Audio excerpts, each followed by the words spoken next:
What's going on, everybody? Spaceballs here. Welcome back to another Awakening Chaos Era video. Alright, today we're going to talk about progressing or how to progress your account in the fastest way. I've made so many epic fails and I want you guys to learn from them. So let's just get right into this one and let's talk about some of the epic fails that I made already. And the main one, the first one I want to talk about is following your missions with your progression. The thing with Awakening Chaos Era missions is if you don't open them and you clear certain content, you have to go back and do those missions again. It's a little bit annoying, but it is something you definitely want to know. I wish I knew this when I first started playing the game. And I'm going to give you guys an example of this right now. So if we click on Foodie Guide on the right hand side here, if we click on this, it's going to bring up our missions. Now, if we look at mission 31, we have own 5 items of 4-star plus legendary gear.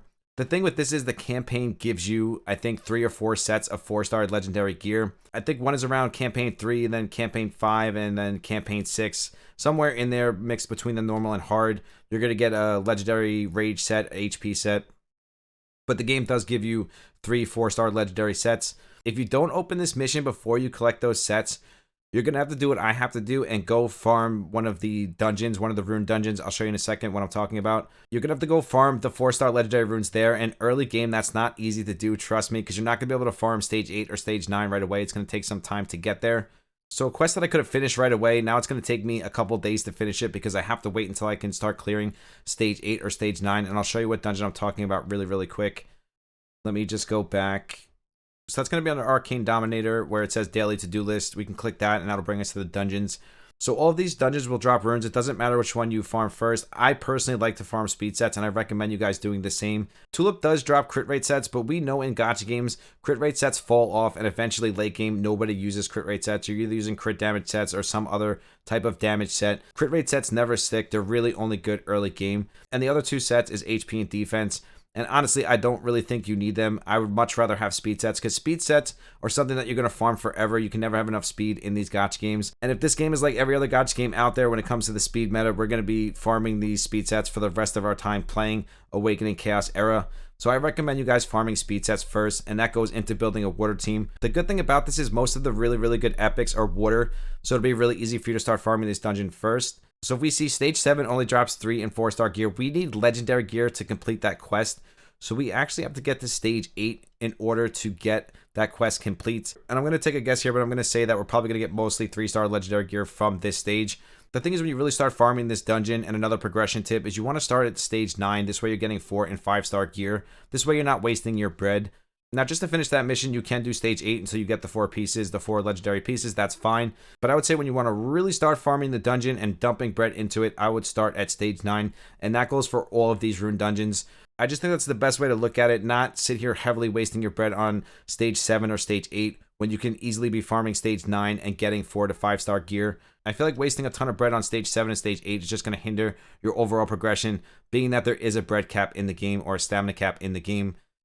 That is normal for all gacha games, though, that have stamina caps. If you're not buying bread or spending money on the bread / energy, there's going to come a point where you're going to have a stamina lock. And then from stage 9, I would go straight into stage 12, and that's going to give you 5 to 6-star gear. So basically, you're going to be farming stage 9 straight into stage 12. I wouldn't farm anything in between, and that goes for every single rune dungeon. Rune dungeons, you're not really going to jump into right away. You're going to be clearing most of the campaign first and doing your missions. I just want to throw that in there for you guys because we are already on that page. Rune dungeons are going to come after you get stuck in campaign. Basically, once you get stuck in campaign, normal and hard, then you're going to move over to the rune dungeons. So before we get into the campaign stuff, we just talked about the Foodie Guide missions. Look at these, get familiar with these, try to clear these as you clear through your campaign and dungeon content. It's going to make it so much easier to finish off these missions and get your free legendary summons. And this goes hand in hand with doing all the other missions in the game, just like any other gacha out there. The one great thing about this game already is the complete opposite of Raid Shadow Legends, where every single event is pay to win.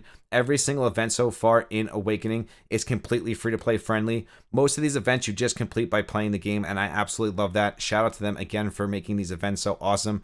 Every event I'm looking at is so easy to clear and complete. No free-to-play player should have a problem finishing any of these events. But the one thing I would recommend to you guys, like the gear enhancement event, it's going to start in 5 days. Make sure you're saving your enhancement gems for this event. Don't waste them before this event comes out, and then the event's going to come out. You're going to say, oh, I can't finish this event. It's not free-to-play friendly. It's not that it's not free-to-play friendly, but you do have to do some saving to complete some of these events. Not all of them, but like the hero promotion, you want to save all of your food, and then do it when the hero promotion event is out. So the best advice I can give you is before you do anything in the game, look through all of these events, get familiar with them, see which ones you can do right away, and then just go in there and knock them out. And that's the same thing for the rookie event. The rookie event basically clears itself because all the stuff you're going to be doing anyways as you progress through the game. Clearing the arena 5 times, doing your glyphs, upgrading your hero 10 times. And again, with some of these missions, guys, keep in mind, if you don't have this unlocked yet, like day 4 we don't have unlocked yet, and you can't see them, so you don't know what's coming next, but just know that there's going to be missions like this, like upgrade a hero 10 times, do your glyphs. So take it easy on doing massive upgrades until you see what is coming next. Because again, if you upgrade all of your heroes the day before and then the next day you have to upgrade 10 more heroes, it's going to take you a couple weeks to be able to do 10 more heroes after you already did 10. So I'd recommend just taking things slow and know there's 7 days of missions. So don't go too crazy. Try to see what the missions are before you start blowing all of your resources. The best advice I can give you is don't push things too much. Just do enough to progress your account when needed, and then everything will just complete itself. So you looked at all of your events, you're ready to go, you're ready to start breaking into the campaign, you built up your first team, you watched my first video so you know what heroes to build, you have the really good farmers, and you're ready to start breaking into campaign. The thing is, early campaign content, you don't really need many buffs or debuffs or anything like that. You just really need AoE damage dealers. And then as time goes on, you start needing those buffs and debuffs, poisons, defense breaks, attack down, speed down. But when you first break into the campaign side of things, you don't really need much. You just need really strong damage dealers and basically just leveling out your team, getting XP. As far as farming XP goes, once you guys get stuck, for example, I think last night we got stuck on chapter 8 or chapter 9 of the normal campaign. So it was chapter 8. We didn't necessarily get stuck. It's just things started slowing down. I noticed that my team started to die a lot, and I knew that I wouldn't get further. The best thing to do once this starts happening and you get stuck in normal, switch over to hard, do the exact same thing. Once your team starts dying and you can't clear anymore, stay in hard and farm the last hard stage that you can. So for example, my last hard stage was chapter 5. So if I can't go any further in normal campaign and hard campaign, what I do is I go to my last stage that I can farm. So it's 5-7. And I'm going to start farming my team up. I'm going to farm this over and over again. The reason I say hard, guys, is because of glyphs. You want to farm glyphs. If you guys are stuck, you want to be farming something at the same time as farming up your XP. That is the beauty of this game. This game has glyphs, and that's what this is going to bring me straight into. That's why I recommend once you guys get stuck, either farm the glyphs that you need in the hard stages or just go back a stage and farm that glyph stage, but just make sure you're farming glyphs at the same time as farming up your hero XP. It's just going to make your life a lot easier, and this is something I wish I knew as well, because I was farming stages that didn't have glyphs, and then I needed to do glyphs, and then I realized that I should have been farming the hard stages with the glyphs that I needed, and I would have been getting XP and glyphs at the same time, which would have made my life that much easier. So until you get to end game and you're able to clear the last stage of the campaign hard, and you can just steadily farm your XP with your one farmer, I'm sure that's how it's going to be, just like all the other games. Until you can get there, it's better to farm the last stage or farm the glyph stages you need at the same time as farming up your team that you're going to be bringing over to the dungeon content. So whatever team you're going to be bringing to the dungeon content, you want to bring it here, farm up the XP and farm up your glyphs at the same time. You're going to be killing 2 birds with 1 stone. So now you're farming up your glyphs, so let's go talk about these glyphs. So if we go over to our heroes, it's one of the main parts of the heroes, and it gives your hero a ton of stats. So I'm going to use my Lydia as the example for the glyph stuff. So if we click on details, we have info. That's going to tell you your stats, all that stuff, just like any other game. We have gear. I love the gear system in this game. At least right now I do. It's very similar to Raid. There's a lot of things in this game that are very similar to Raid Shadow Legends. I just think things were implemented a lot better than it is in that game, in my opinion. Don't beat me up too much. Just remember, guys, boots are either going to be speed, attack percentage, HP percentage, defense percentage, but you do want a percentage on the main stat when it comes to your boots. Same thing with your ring. You're either going to have a crit rate ring or crit damage ring, accuracy ring. It's going to be a percentage as well. You don't want to have like flat HP or flat defense. Just remember, your weapon's always going to be flat attack, your helmet is always going to be flat HP, and your body is always going to be flat defense, so that's fine. Substats you want to synergize with whatever you're building, whether it's DPS or support. Best way to look at this, top row is flat, bottom row is percentages. Next up, we have glyphs, and this is what I was talking about, farming specific hard stages when you start farming up your hero's XP. So if we click on the glyph, and then we click on the picture, it's going to show us Adventures 5 Hard 1, and I have that open. So now when I'm ready to farm up my team, I'm going to go to Adventures 5 1, and I'm going to farm this stage until I get enough glyphs to bring this up to the next level, and then I'm going to click on the next glyph, and it's going to tell me where to go from there, and this is going to be 5 3 Hard. Basically, it just goes up one stage for each glyph. You can do 20, 30 runs on one stage and then move to the next one and the next one, and that's going to allow you to do your glyphs at the same time as farming your heroes XP. I promise you it's going to help you a lot. I made the epic fail of doing that, and I ended up farming one stage, I think like 60 times, and now I have 60 or 70 glyphs that I'm never going to use. Well, I might use them over time, but I would have much rather have spread them out so I could have done my whole tree instead of just one glyph on the tree. And glyphs do boost your stats tremendously, so these are very, very important. Next up is abilities. This is like ascending your characters in other games.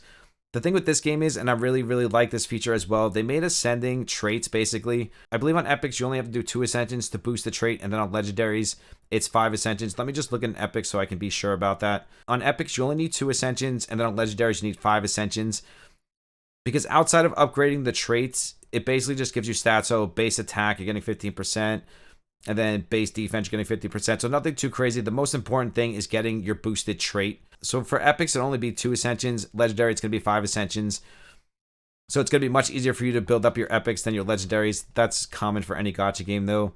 But I do like the way they did this system. And now the way they did the element dungeon is by doing it in the skills. Unlike Raid Shadow Legends where you have 750 characters or 850 characters, but you don't have any skill books to level them up. The beauty in this game is you can level up your skills anytime you want just by going to the dungeon or the element dungeon for that week and farming up your skills. So for example, if we click on the ones we don't have, the synthesize, and we click dungeon, it'll bring us right to the dungeons, and we'll see they're set up just like element dungeons, and we're able to come here when they're open and farm up our skills. I just finished my skills for my archer. I did that yesterday in the green dungeon. Today I will do the flame dungeon for my Hector. And then after that, I'll just keep an eye on which ones are going to open next and which heroes I'm building currently. I basically just need water and fire at this point for right now. I'm sure light and dark will come eventually. But where I am in the game right now, I'm mostly building water characters and a couple fire characters because my Hector is fire. So I'll try to do some farming here to get my Hectors built up. And then after that, I'll mostly focus on the water one. Just take note of these and know they're set up just like an element dungeon. So you can only do these certain times throughout the week. When it comes to all the other content down on the bottom, guys, it's going to be just like every other gacha game. You're going to clear as much of this as you possibly can. Early on, there's going to be roadblocks. You're only going to be able to get so far. That's fine. But just go in here every day and do as much as you can and get as far as you can. And then go back the next day and do the same thing. Make your team stronger. Come back the next day. Rinse and repeat, guys. It's just like clearing content in any other game. Go as far as you can. And overall, that's going to progress your account in the fastest way. I would recommend for the bounties using your 5 keys every day. If you can't get any further, just go back and blitz the ones that you already did just to get the gold. So for example, if you're stuck on stage 13, you can't get past this, just use your 5 keys, go back, blitz the stages you already did or the highest stage you did to get as much gold from it as you can. And then farm up your team some more. Next day, come back and see if you can't complete the stage that you were stuck on. And then just rinse and repeat that. Just make sure you use your keys every day. So the most important thing to take from this is focus on your ability and your glyphs as you're farming through your adventure story mode campaign. They go hand in hand with each other, especially the glyphs. So I think we touched on everything I wanted to touch on as far as progressing your account through the early stages. So basically you're going to roll through the campaign, normal and hard, farm your glyphs at the same time, and then you're going to bring that team over to the dungeons. And I recommend you farming speed sets.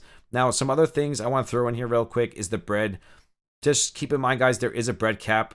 I don't like the fact that it's 80 gems. That's kind of expensive, but they do give you 50 refills per day. So if you're willing to spend the gems, doing this a couple times per day wouldn't be a bad thing. They do give you a ton of meal tickets starting off, so you won't really need to do this right away. At least early to mid game, it shouldn't be a problem because they give you so many food meal tickets.